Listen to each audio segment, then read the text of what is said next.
അധ്യാപകരും ജീവനക്കാരും സെറ്റോയുടെ നേതൃത്വത്തിൽ പണിമുടക്കി. DA കുടിശ്ശിക, ലീവ് സറണ്ടർ നിഷേധം, ശമ്പള പരിഷ്കരണ കുടിശ്ശിക തുടങ്ങി നിരവധി ആവശ്യങ്ങൾ ഉന്നയിച്ചാണ് പണിമുടക്കം നടത്തിയത്.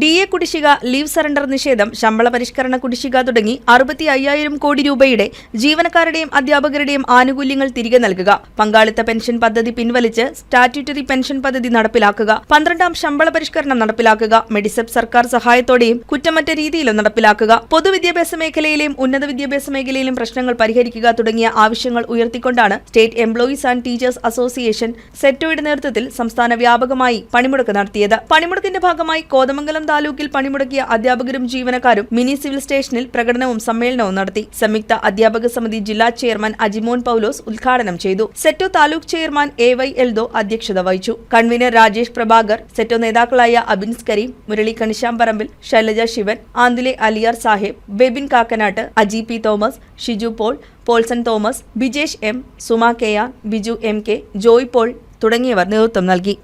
News desk KCV news.